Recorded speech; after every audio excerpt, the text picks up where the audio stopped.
बिस्मिल्लाहिर्रहमानिर्रहीम। अस्सलामुअलैकुम दोस्तों, उम्मीद आप सब खैर-ओ-आफियत से होंगे।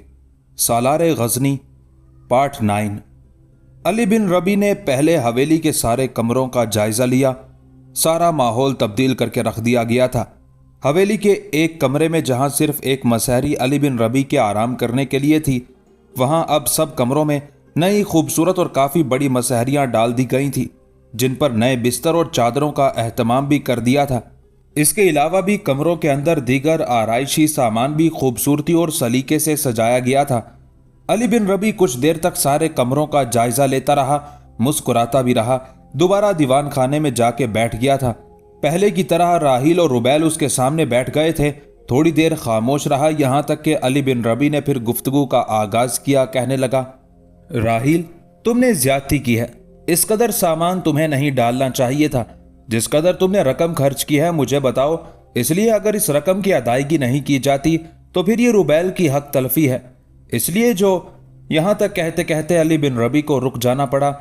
इस बार राहिल की जगह रुबैल फौरन कहने लगा, भाई, मेरी कोई हक तलफी नहीं हुई। जो सामान खरीदा गया है ये सामान मैंने खुद खरीदने के लिए कहा था। चूंकि मेरी बहन राहिल मुझे दुनिया की हर शय से ज्यादा अजीज है और मैं इस अजीज बहन को चूंकि आपके साथ मंसूब कर चुका हूं, लिहाजा इसके घर को आबाद करना अब मेरे फराइज में शामिल है। जवाब में अली बिन रबी मुस्कुराया और कहने लगा, तुम्हारा घर आबाद करना भी राहिल का फर्ज है। अली बिन रबी के उन अल्फाज पर दोनों हंस दिए थे। उस मौके पर राहिल कुछ कहना चाहती थी। अली बिन रबी बोल उठा, राहिल, रुबैल अब जवान हो चुका है। इसका घर बार करने के लिए सोचना चाहिए। इसके लिए अच्छी और खूबसूरत लड़की तलाश करनी चाहिए जो इसकी खूब खिदमत करे। जवाब में राहिल मुस्कुराई और कहने लगी, आपको इसके लिए फिक्रमंद होने की कोई ज़रूरत नहीं है। गजनी का एक ताजिर है, उसके हमारे बाप के साथ ताल्लुकात थे।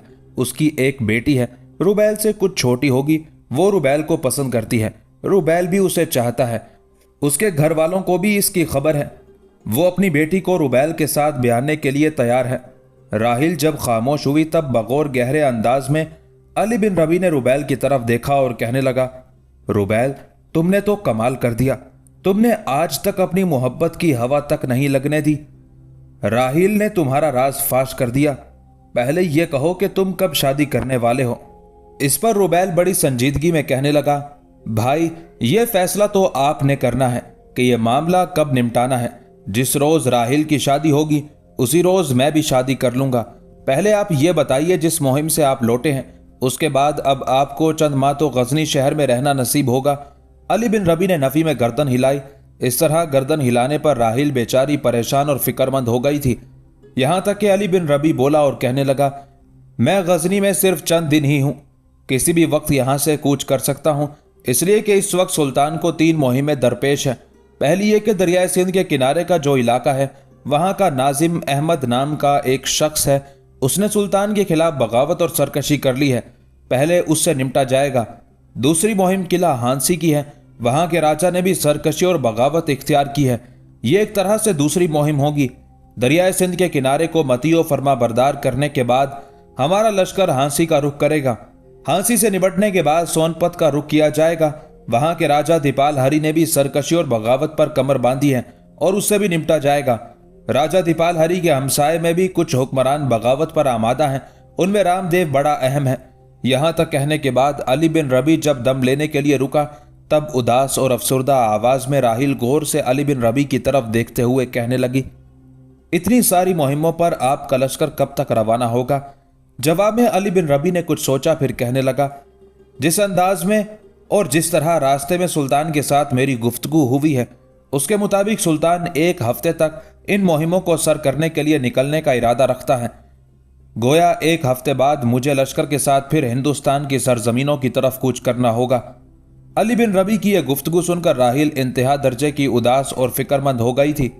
अली बिन रबी भी गौर से उसकी तरफ देखते हुए उसका गहरी निगाहों से जायजा ले रहा था। यहां तक कि उसने उन दोनों बहन भाई को मुखातिब करके कहना शुरू किया, मेरे ख्याल में तुम दोनों बहन भाई आराम करो, शाम को मुलाकात होगी। राहिल और रुबैल दोनों ने उससे इत्तेफाक किया था। दोनों बहन भाई अपनी जगह से उठ खड़े हुए। दरवाजे के करीब जाकर राहील ने रुबैल से सरगोशी के अंदाज में गुफ्तगू की। दोनों बहन भाई पलट पड़े। जिन नशिस्तों पर वो पहले बैठे हुए थे उन पर बैठ गए। उसके बाद गुफ्तगू का आगाज रुबैल ने किया और अली बिन रबी को मुखातिब करके कहने लगा, हम दोनों बहन भाई एक इंतहाई अहम मौजू पर आपसे गुफ्तगू करना भूल गए। वो गुफ्तगू करना बहुत जरूरी है। उस गुफ्तगू से आपका ताल्लुक है। रुबैल के उन अल्फाज के जवाब में अली बिन रबी ने थोड़ी देर तक गौर से बारी बारी दोनों बहन भाई की तरफ देखा, फिर कहने लगा, मुझे अच्छी खबर सुनाना कि मेरी थकावट में कमी हो।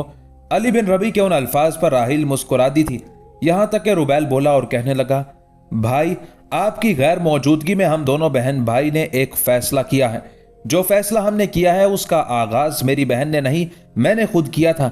जो कुछ मेरे पास है उसमें मेरी बहन का भी हक बनता है। लिहाजा हमने फैसला किया है कि हमारे बाप के जिस कदर बागात हैं, खेतों वाली जमीनें हैं, उनका तीसरा हिस्सा मैं चाहता हूं कि राहील के नाम कर दूं। राहील से मैंने उस मौजू पर गुफ्तगू की तो उसने मेरी तजवीज से इत्तेफाक किया, लेकिन तब्दीली यह करना चाहिए कि उसका जो हिस्सा है उसके नहीं बल्कि आपके नाम किया जाए। उसका कहना है चूंकि आप समरकंद में सब कुछ छोड़ कर आए हैं, लिहाजा राहील का यह कहना है कि यहां रहते हुए आपको किसी किस्म की महरूमी का एहसास ना हो। इस बिना पर यह बागात और खेतों का हिस्सा आपके नाम कराना चाहती है। यहां तक कहने के बाद रुबैल जब खामोश हुआ तब कुछ देर तक तेज निगाहों से और घूरने के अंदाज में अली बिन रबी राहील की तरफ देखता रहा। उस मौके पर राहील ने निगाहें झुका ली थी। यहां तक कि अली बिन रबी रुबैल की तरफ मुतवज्जे हुआ और उसे मुखातिब करके कहने लगा, रुबैल मेरे भाई, तुम्हारी हैसियत मेरे भाई की सी है। जहां तक तुम्हारी जायदाद के इंतकाल का ताल्लुक है तो उसमें राहील का हिस्सा मेरे नाम करना ना सिर्फ गलत है बल्कि बद अखलाकी है, इसलिए कि अभी मेरी और राहील की शादी नहीं हुई। दूसरी बात यह कि अगर हम दोनों की शादी हो भी चुकी होती तब भी तुम्हारी जायदाद और बागात में से कोई भी हिस्सा ना अपने लिए ना राहील के लिए कबूल करता। अभी हम दोनों एक दूसरे के लिए गैर महरम हैं। जब हमारी शादी हो जाती है, राहील के सारे अखराजात पूरे करना मेरा काम है, तुम्हारा नहीं। यहां तक कहते कहते अली बिन रबी को रुक जाना पड़ा कि उसकी बात काटते हुए रुबैल बोल पड़ा, भाई मैं कोई गलत बात नहीं कह रहा, ना गलत कदम उठा रहा हूं। मैं चूंकि अपनी बहन राहील की मर्जी से उसे आपसे मंसूब कर चुका हूं और मैं ये भी चाहूंगा कि जल्द आप दोनों की शादी का एहतमाम किया जाए। लिहाजा बाप की विरासत से मेरी बहन राहील पूरी तरह हकदार है। मैं और राहील आप पर यह भी इंकशाफ कर दें कि आपकी इस गैर मौजूदगी के दौरान मैं और राहील दोनों इस्लाम कबूल कर चुके हैं। ऐसा ही सामयारिस और उसके अहले खाना ने भी कर लिया है। लिहाजा जिनके हाथ पर मैंने इस्लाम कबूल किया उनसे मैंने विरासत के मुतालिक भी पूछा। जो कुछ मेरे बाप ने छोड़ा है उसमें मेरी बहन का हक बनता है। वो मेरे बाप का तरका है और उसमें राहील वारिस है, इसलिए कि मुतवफ़ी के तरके की तकसीम की जाने वाली चीज़ को विरासत कहते हैं। जिसमें तकसीम की जाए वो वारिस है और मेरी बहन बराबर की वारिस है। और जिस तरह इस्लाम तकसीम का असूल और असूल विरासत पेश करता है उसके मुताबिक क्या यह मामला तय नहीं होना चाहिए। और फिर मुझे ये भी बताया गया है जिन दिनों विरासत की तकसीम के लिए कोई कानून मुकर्रर नहीं हुआ था उन दिनों उसकी तकसीम वसीयत की बदौलत हुआ करती थी, मगर अब बगैर किसी माकूल वजह के वसीयत की बदौलत इस्लाम के मुकर्रर करदा कानून में कमी बेशी का जवाज मौजूद नहीं है।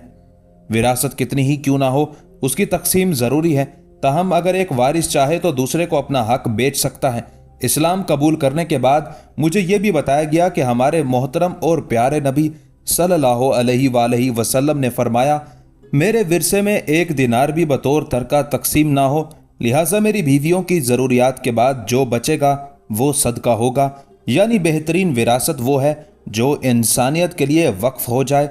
भाई इन हालात को और इन असूलों को देखते हुए मैंने ये फैसला किया है कि आबाई जायदाद में जिस कदर हक राहील का बनता है उसके हवाले किया जाए। राहील चूंकि अपना सब कुछ आपको समझती है, लिहाजा उसकी ख्वाहिश ये है कि वो जायदाद उसके नाम नहीं आपके नाम की जाए। यहाँ तक कहने के बाद रुबैल जब खामोश हुआ तब अली बिन रबी सवालिया अंदाज में उसकी तरफ देखते हुए कहने लगा, रुबैल मेरे साथ आइंदा विरासत के मौजू पर गुफ्तगू ना करना। तुम्हारे बाप ने जो कुछ छोड़ा है तुम उसके अकेले हकदार हो। उसके बाद राहील की तरफ देखते हुए अली बिन रबी बड़ी नरम और प्यार भरी आवाज में कहने लगा, राहील अगर तुम मेरे साथ रहते हुए तायुश की जिंदगी बसर करना चाहती हो तो अपने भाई से अपना हक ले सकती हो। अगर तुम ये चाहती हो जिस तरह की जिंदगी मैं बसर करूंगा उस तरह तुम भी मेरे साथ करोगी, तो फिर मेरी तुमसे इल्तमास होगी कि तुम्हारे बाप की जायदाद में तुम्हारा जो हक बनता है उससे अपने भाई के हक में दस्तबरदार हो जाओ। जहां तक तुम्हारी ज़रूरियात का ताल्लुक है, मैं उनसे बढ़कर तुम्हें मुहैया करूंगा।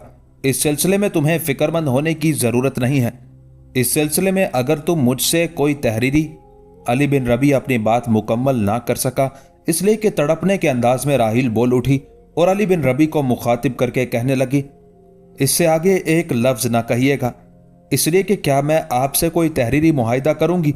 अगर आप मुझे किसी झोंपड़े में भी रखेंगे तब भी आपके साथ मैं खुशो खुरम रहूंगी। अगर आप मुझे अपने साथ रखते हुए रूखी सूखी खाने को देंगे तो मैं समझूंगी मुझे दुनिया भर की नेमतें मुयस्सर हैं। राहिल की उस गुफ्तगू से अली बिन रबी खुश हो गया था। कहने लगा, अगर ये बात है तो फिर अल्हम्दुलिल्लाह, हमें रुबैल से कुछ नहीं चाहिए। शादी के बाद तुम्हारे हकूक पूरे करना मेरी जिम्मेदारी है, जिन्हें मैं एहसन तरीके से पूरा करूंगा। तुम्हें फिक्रमंद होने की जरूरत नहीं है। अली बिन रबी की उस गुफ्तगू से राहिल और रुबैल खुश हो गए थे। फिर राहिल उठी, उसके साथ ही रुबैल भी उठ गया। राहिल अली बिन रबी को मुखातिब करके कहने लगी, मैं और रुबैल जाते हैं, शाम को खाना पकाकर यहाँ लाएंगे और यहीं बैठकर तीनों खाना खाएंगे। मेरे ख्याल से चंद दिन है, उसके बाद आपने लश्कर के साथ कूच करना होगा और इन चंद दिनों में सुबह और शाम का खाना आपका हमारी तरफ से होगा। इस सिलसिले में कोई एतराज ना कीजिएगा। अली बिन रबी मुस्कुराते हुए खामोश हो रहा। फिर राहिल और रुबैल वहां से निकल गए थे। एक हफ्ते बाद सुल्तान मसूद गजनवी ने अपने लश्कर के साथ गजनी से हांसी के राजा के लिए कूच किया था। हांसी के राजा को भी खबर हो चुकी थी कि सुल्तान मसूद गजनवी अपने जर्रार लश्कर और बेहतरीन सालारों के साथ बड़ी तेजी और बर्क रफ्तारी के साथ हांसी का रुख कर रहा है। राजा को अपनी ताकत और कुव्वत पर बड़ा घमंड था। उसने सुल्तान की पेशकदमी और उसके लश्कर को कोई अहमियत ना दी। हांसी शहर से वो निकला और शहर से 2 मील बाहर उसने एक इंतहाई मुनासिब जगह, जो जंग के लिए सूदमंद थी, अपने लश्कर के साथ पड़ाव कर लिया था। दरअसल वो वहीं सुल्तान से टकराने का अज़्म कर चुका था। दूसरी तरफ सुल्तान को भी उसके मुखबिरों ने राजा के इरादों से आगाह कर दिया था। लिहाजा सुल्तान भी मंजिल पर मंजिल मारता हुआ हांसी के राजा के सामने पड़ाव कर गया था। राजा ने कोई तामुल ना किया। जिस रोज सूरज तलू होने से पहले सुल्तान मसूद गजनवी ने उसके सामने आके पड़ाव किया था, उसी रोज राजा ने जंग की इब्तदा करने का अज़्म कर लिया था। चुनाचे जिस वक्त मशरिक से सूरज तलू हुआ, राजा ने अपने लश्कर के अंदर जंग के बड़े बड़े तबल पीटने का हुक्म दे दिया। चुनाचे उसका हुक्म मिलते ही बड़े बड़े तबल खौफनाक आवाजों में जंग के उस मैदान में गूंज उठे थे। कुछ देर तक ऐसा ही समा रहा। उसके बाद हांसी के राजा ने अपने लश्कर की सफ़ें दुरुस्त करना शुरू कर दी थी। दूसरी तरफ सुल्तान के मुखबिर भी बड़ी तेजी से काम कर रहे थे और वो राजा के इरादों के अलावा लश्कर की तकसीम से भी बराबर सुल्तान को आगाह करते जा रहे थे। चुनाचे ये इतलात अपने मुखबिरों के जरिए हासिल करने के बाद सुल्तान अपने सारे सालारों के साथ अपने लश्कर के सामने आया। लश्कर को सुल्तान ने 2 हिस्सों में तकसीम किया। एक हिस्सा अपने पास, दूसरा उसने अली बिन रबी की कमानदारी में दिया था। इसी तरह बाकी सालारों को भी आपस में तकसीम कर लिया गया था। उसके बाद सुल्तान मसूद गजनवी और अली बिन रबी अपने अपने हिस्से के लश्कर के सामने बिल्कुल तैयार और मुस्तैद हो गए थे। थोड़ी देर बाद हांसी के राजा ने जंग की इब्तदा की। अपने पूरे लश्कर को राजा ने समंदर की बेतरतीब लहरों की तरह आगे बढ़ाया।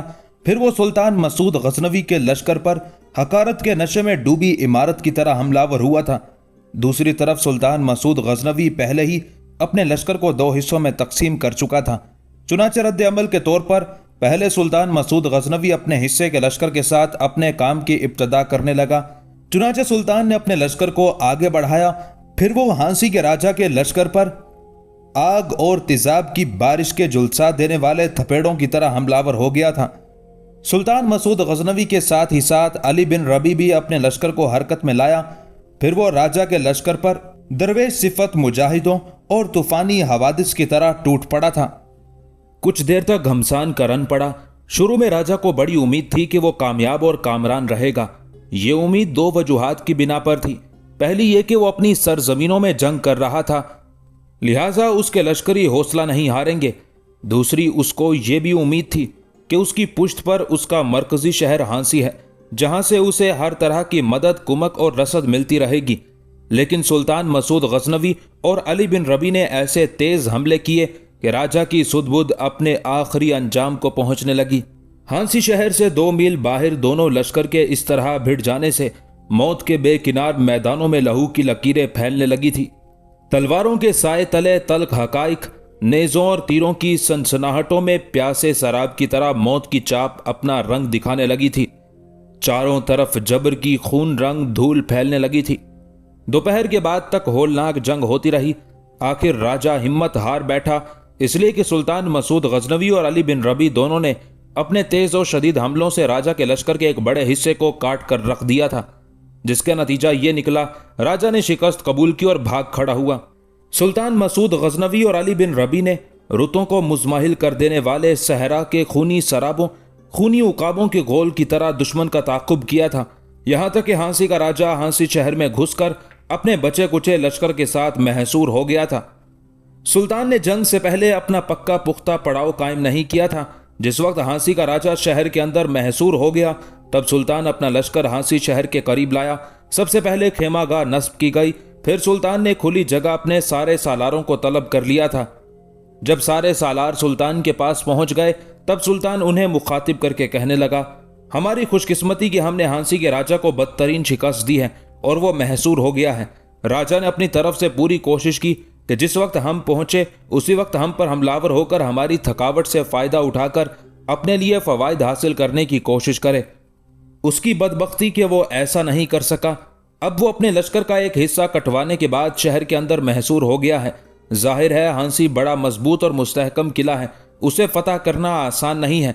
इस बिना पर मैं तुमसे कहता हूं कि आपस में सलाह मशवरा करो और मुझे बताओ कि शहर पर हमला करने के लिए तवक्कुफ से काम लेना चाहिए या अभी हमलावर हो जाना चाहिए, या कुछ दिन लश्करियों को सुस्ताने का मौका फराहम करने के बाद कोई मुनासिब मनसूबाबंदी करके शहर पर जरब लगानी चाहिए। इस पर सारे सालार आपस में मशवरा करने लगे थे। जहां तक हांसी शहर या उसके किले का ताल्लुक है, तो अक्सर मौर्रखीन के अलावा तारीख फरिश्ता और तबकात नासरी के मौलिफ तफसील के साथ ये लिखते हैं कि उस जमाने में हांसी उस इलाके का दारुल हुकूमत था जिस इलाके को सिवालिक कहकर पुकारा जाता था, और उस दौर में यह भी ख्याल किया जाता था हांसी का किला बहुत ही मजबूत है। मौर्रखीन लिखते हैं कि उस किले की बाबत हिंदुओं का यह भी अकीदा था कि उसे कभी कोई मुसलमान फरमारवा तस्खीर नहीं कर सकेगा। उन सारी इतलात की खबर सुल्तान मसूद गजनवी को भी थी, लिहाजा उसने भी हिंदुओं के उस अकीदे को तोड़ने के लिए हर सूरत में हांसी को फतह करने का इरादा कर लिया था। कुछ देर तक सारे सालार आपस में सलाह मशवरा करते रहे। फिर एक मामले पर मुत्तफिक होने के बाद अली बिन रबी हरकत में आया और सुल्तान को मुखातिब करके कहने लगा, सुल्तान मोहतरम, गो मुख्तलिफ सालारों ने मुख्तलिफ राय दी है, लेकिन मैं अपने इन सारे भाइयों का इंतहा दर्जे का शुक्रगुजार और ममनून हूँ कि उन्होंने मेरी तजवीज़, मेरी मनसूबाबंदी से इत्तेफाक किया है।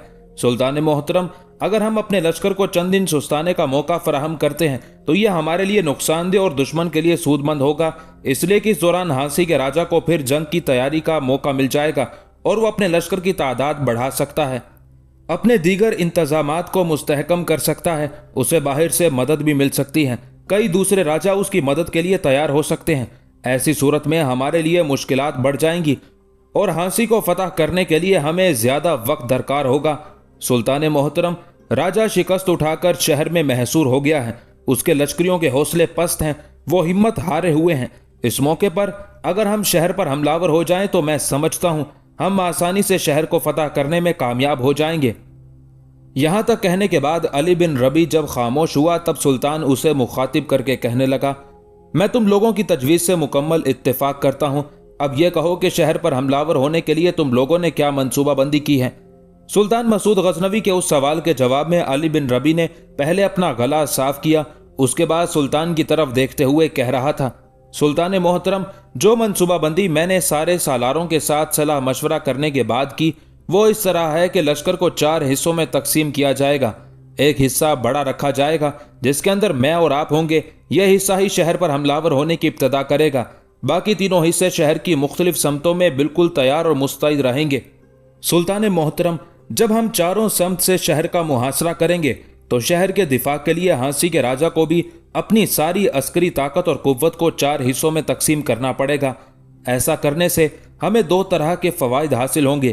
पहला यह कि राजा के लश्करी पहले ही बददिल हैं, जब वो देखेंगे कि हमने शहर के चारों तरफ से उन्हें घेर लिया है तो उनके जहन, उनके दिल में ये बात बैठ जाएगी कि हम हर सूरत में शहर को फतह कर लेंगे, शहर फतह किए बगैर नहीं जाएंगे। लिहाजा उनके दिलों में जो ये अकीदा बैठा हुआ है कि कोई मुसलमान इस शहर को फतह नहीं कर सकेगा, उसके मुतालिक वो मशकूक हो जाएंगे। दूसरी बात जो हमारे हक में जाती है वो ये कि हम चारों तरफ से शहर का मुहासरा करेंगे। राजा के पास इस वक्त जो लश्कर है वो उस लश्कर को भी 4 हिस्सों में तकसीम करेगा। जब 4 हिस्सों में तकसीम करेगा तो उसकी अस्करी ताकत और कुव्वत में ज़ौफ आएगा, उससे हमने फ़ायदा उठाना है और शहर को हर सूरत में फतह करना है। यहाँ तक कहने के बाद अली बिन रबी दम लेने के लिए रुका, होंठों पर जुबान फेरी, उसके बाद दोबारा सुल्तान को मुखातिब करते हुए कह रहा था, सुल्तान मोहतरम, जंग की इब्तदा मेरी और आपकी तरफ से होगी। लश्कर का जो बड़ा हिस्सा मेरे और आपके पास होगा उसको भी 2 हिस्सों में तकसीम कर देंगे। एक हिस्सा आपके पास रहेगा, दूसरा हिस्सा मेरे पास। मैं शहर पर हमलावर होने की इब्तदा करूंगा, जबकि आप दूसरे हिस्से के साथ तैयार और मुस्तैद रहेंगे, ताकि अगर दुश्मन अचानक शहर पनाह का दरवाज़ा खोलकर हम पर हमलावर होने की कोशिश करे तो आप उसका दिफा कर सकें। लश्कर के बाकी तीनों हिस्से वक्फे वक्फे से शहर की तरफ पेशकदमी करते हुए हमलावर होने की कोशिश करेंगे। इस तरह राजा के पूरे लश्कर को हम अपने साथ मसरूफ रखेंगे। उसी मसरूफियत के दौरान मैं अपने कुछ लश्करियों को शहर की फसील पर चढ़ाने की कोशिश करूंगा। जिस वक्त मैं उसमें कामयाबी हासिल कर लूंगा तो मैं आपको यकीन दिलाता हूं, शहर और शहर का किला हमारे हाथों फतह होकर रहेगा। यहां तक कहने के बाद अली बिन रबी रुका था। उस मौके पर कुछ देर खामोश रहने के बाद उसने कुछ सोचा। दोबारा वो सुल्तान को मुखातिब करते हुए कह रहा था, सुल्तान मोहतरम, हम देर नहीं लगाएंगे, ना ही ताखीर से काम लेंगे। हांसी शहर की फसील पर आज ही हमले की इब्तदा करेंगे। अगर तो मुजाहिमत ज्यादा हुई तो हम अपने हमलों में तेजी पैदा नहीं करेंगे। एतदाल पसंदी का मुजाहिरा करते हुए दुश्मन पर जरब लगाने की कोशिश करेंगे। हमने तेजी से काम लेने की कोशिश की तो हमारा नुकसान भी हो सकता है। पहले ये देखेंगे फसील के ऊपर से मुजाहिमत किस कदर होती है, और अगर चंद दिन तक मुहासरा करके भी हम उसे फतह करने में कामयाब हो गए तो यह हमारी बेहतरीन कारकर्दगी होगी। सुल्तान मसूद गजनवी और वहां खड़े सारे सालारों ने अली बिन रबी की उस तजवीज़ से इत्तेफाक किया था। चुनाचे लश्कर को 5 हिस्सों में तकसीम किया गया। 3 हिस्से शहर की मुख्तलिफ समतों में बड़े सालारों की कमानदारी में मुकर्रर कर दिए गए। बाकी 2 हिस्सों में से एक सुल्तान की कमानदारी में, दूसरा अली बिन रबी के पास रहा था। चुनाचे जिस तरह की मनसूबाबंदी अली बिन रबी ने की थी उसके मुताबिक शहर के तीनों अतराफ से कोई हलचल और हरकत ना की गई। सिर्फ सुल्तान के तीनों लश्कर शहर की फसील से इतने फासले पर रहे कि अगर शहर से तीर अंदाजी की जाए तो दुश्मन के तीर सुल्तान के उन लश्करियों तक ना पहुंच सके। चौथी समत से काम की इब्तदा की गई। इस तरह के जो लश्कर सुल्तान के पास था उसे सुल्तान ने मुस्तैद कर दिया था, और उस समत से अली बिन रबी ने शहर की फसील पर हमलावर होने की इब्तदा कर दी थी। सुल्तान के हिस्से का लश्कर इसलिए मुस्तैद रहा था कि कहीं राजा ये ख्याल ना करे कि सुल्तान ने अपने लश्कर को 4 समतों में तकसीम कर दिया है। इस तरह वो एक समत से बाहर निकलकर अगर हमला कर देते तो सुल्तान के लश्कर को नुकसान पहुंच सकता था। इस बिना पर सुल्तान ने अपने हिस्से के लश्कर को बिल्कुल मुस्तैद कर दिया था। जबकि अली बिन रबी ने हमलों की इब्तदा की थी। अली बिन रबी ने अपने लश्कर के कुछ दस्तों से 2 तरह का काम लेना शुरू किया। कुछ लश्करी अपने सरों पर अपनी ढालें रखते हुए आगे बढ़े थे, बाकी उनके पीछे रहते। उन्होंने अपनी ढालें अपने सामने रखी और उनके पीछे जो दस्ते थे उन्होंने शहर पनाह के बुर्जों पर तेज तीर अंदाजी करना शुरू कर दी थी। उस तीर अंदाजी के दौरान अली बिन रबी के जो दस्ते सबसे आगे थे, जिन्होंने अपनी ढालें सरों पर बांध रखी थी, उन्होंने रस्सों की सीढ़ियां फेंककर फसील पर चढ़ना शुरू कर दिया था। उस मौके पर अली बिन रबी बजाते खुद फसील के करीब पहुंच चुका था। पहला लश्करी जो फसील के ऊपर पहुंचा उस पर अचानक दूसरी समत से किसी ने नमूदार होकर हमला कर दिया था। लिहाजा उस लश्करी ने अपनी ढाल पर अपना दिफा तो किया, लेकिन जब वो पीछे हटा तो फसील से नीचे आ रहा। उसकी खुशकिस्मती कि वो जमीन पर नहीं गिरा। अली बिन रबी ने उसे देख लिया था, लिहाजा अली बिन रबी ने उसे अपने हाथों पर लिया। इस पर वो लश्करी बच गया और इंतहाई तशक्कुर आमेज अंदाज में वो एक तरह से अली बिन रबी की तरफ देखता रह गया था। बहरहाल शाम तक ऐसी कोशिशें जारी रहीं। शहर पर तीरंदाजी की जाती रही। लश्करी रस्सों की सीढ़ियों से शहर की फसील पर चढ़ने की कोशिश करते और ऊपर से राजा के लश्करी उन्हें नाकाम बना देते। गाहे बगाहे सुल्तान के बाकी 3 लश्कर जो शहर पनाह के तीनों अतराफ मुकर्रर किए गए थे वो भी शहर पनाह पर तीरंदाजी करते, ताकि राजा ने जो उस समत अपने लश्करी मुकर्रर किए हुए थे वो कहीं ये समझकर उनकी तरफ से हमला नहीं होगा, अली बिन रबी की समत ना चले जाएं। इस तरह 5 दिन तक मौत और जिंदगी का ये खेल जारी रहा। हांसी के लोग, खुद राजा और उसके लश्करी यही समझने लगे थे कि मुसलमान कितना भी जोर लगा लें, शहर को वो फतह नहीं कर सकते। छठे रोज नए सिरे से इब्तदा की गई। इस बार अली बिन रबी ने अपनी मंसूबाबंदी तब्दील कर दी थी। सबसे पहले शहर पनाह के 3 जानिब जो लश्करी थे, उन्होंने अपने हमलों की इब्तदा की। उस सम से तेज तीर अंदाजी करने के साथ साथ लश्करी अपनी ढालों को अपने सामने रखते हुए आगे बढ़े थे, जिस पर राजा के लश्करी जो फसील पर मुकर्रर थे, उन्होंने यह अंदाजा लगाया कि अब मुसलमानों ने बाकी 3 अतराफ से शहर पर हमलावर होने की मंसूबाबंदी की है। लिहाजा उन 3 अतराफ में उन्होंने अपनी ताकत और कुव्वत बढ़ा दी थी। उससे फायदा उठाते हुए अली बिन रबी अचानक अपनी समत से हमलावर हुआ। यह हमला कामयाब रहा। बहुत से लश्करी फसील पर चढ़ने में कामयाब हो गए। राजा के वो लश्करी जो दूसरी समतों में थे, उन्होंने जब देखा कि एक तरफ से हमलावर मुसलमान फसील के ऊपर चढ़ गए हैं और फसील के पहरेदार वहां से फरार हो गए हैं, तो उन्होंने उस मौके पर यह गलती और खता की कि अपनी समतों से सिमटकर अली बिन रबी की तरफ बढ़े थे। इतनी देर तक अली बिन रबी अपने लश्कर के पूरे हिस्से के साथ फसील पर चढ़ चुका था। उस सूरत हाल को सुल्तान ने भी देख लिया था। लिहाजा उसने जिस समत से भी राजा के लश्करी अली बिन रबी की तरफ सिमट रहे थे, उन पर अपने हिस्से के लश्कर से तीरंदाजी कराना शुरू कर दी थी, जिसकी वजह से अली बिन रबी की तरफ बढ़ने वालों की रफ्तार सुस्त हो गई थी। इतनी देर तक सुल्तान के बाकी 3 अतराफ में जो लश्कर थे, उन्होंने भी शहर की फसील पर ताकत और कुव्वत के साथ हल्ला बोल दिया था और वहां भी बहुत से मुसलमान फसील पर चढ़ने में कामयाब हो गए थे, जिसकी वजह से राजा के लश्करी हौसला हारने लगे। वो फसील से उतरकर शहर के खुले मैदान में जमा होना शुरू हो गए। इतनी देर तक अली बिन रबी ने नीचे उतरकर शहर पनाह का दरवाजा खोल दिया था। दरवाजा जब खुल गया, तब सुल्तान भी अपने हिस्से के लश्कर के साथ शहर में दाखिल हो गया था। एक बार फिर हांसी शहर के अंदर घमसान का रन पड़ा। उसके नतीजे में सुल्तान के लश्करियों ने हांसी के सारे जंगजुओं को मौत के घाट उतार दिया था। राजा का कुछ पता ना चला वो किधर गया, शायद अपनी जान बचाकर भाग गया था। शहर पर सुल्तान मसूद गजनवी का कब्जा हो गया था। उस शहर की फतह के मुतालिक मौर्रखीन लिखते हैं कि 6 रोज की लगातार मेहनत के बाद यह शहर फतह किया गया था। इसके किले से बहुत सा माले गनीमत सुल्तान मसूद के हाथ लगा। उसने ये किला और तमाम माले गनीमत अपने काबिल एतबार सालारों के हवाले किया और खुद वो सोनपत का किला फतह करने के लिए आगे बढ़ा।